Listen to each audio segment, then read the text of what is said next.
Sheriff. Brother Sheriff, are you Yoruba? Yes, I'm Yoruba. Oh, that's great. Do you understand Yoruba very well? That's nice. So I think I have 5,000 naira for you.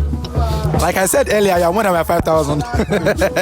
So I have 3 questions. I have 12 questions here. So out of the 12 questions, I have 3 questions. You are going to pick 3. So if you are able to get 2 correctly, then you can win the 5,000 naira. It's not something hard. Can I go on? So out of number 1 to 12, pick 1.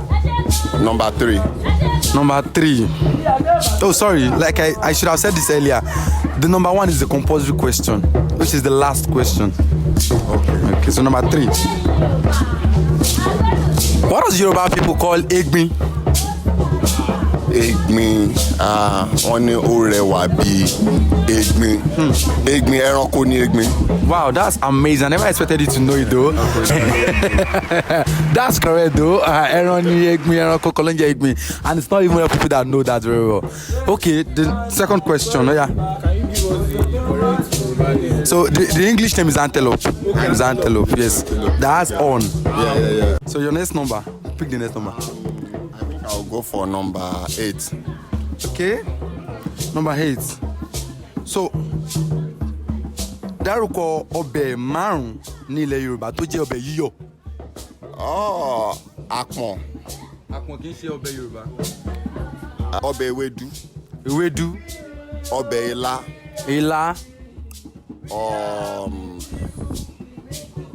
Ọbẹ̀ tó ń yọ̀ nílẹ̀ Yorùbá. Ewédú ilá.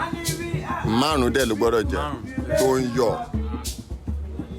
Mi mọ̀ bóyá ní ọbẹ̀ tó 5 tó ń yọ̀ nílẹ̀ Yorùbá. Ilá, ewédú. Ẹ ṣe sùúrù, mo fẹ́ rántí àwọn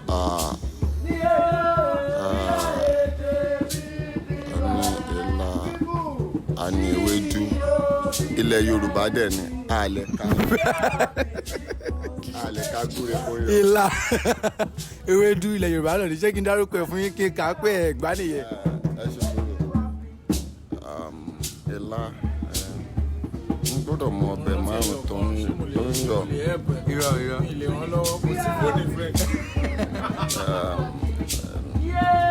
Ilá sá tó ń yọ̀. Ẹni àpọ̀n kì í ṣe ọbẹ̀ Yorùbá.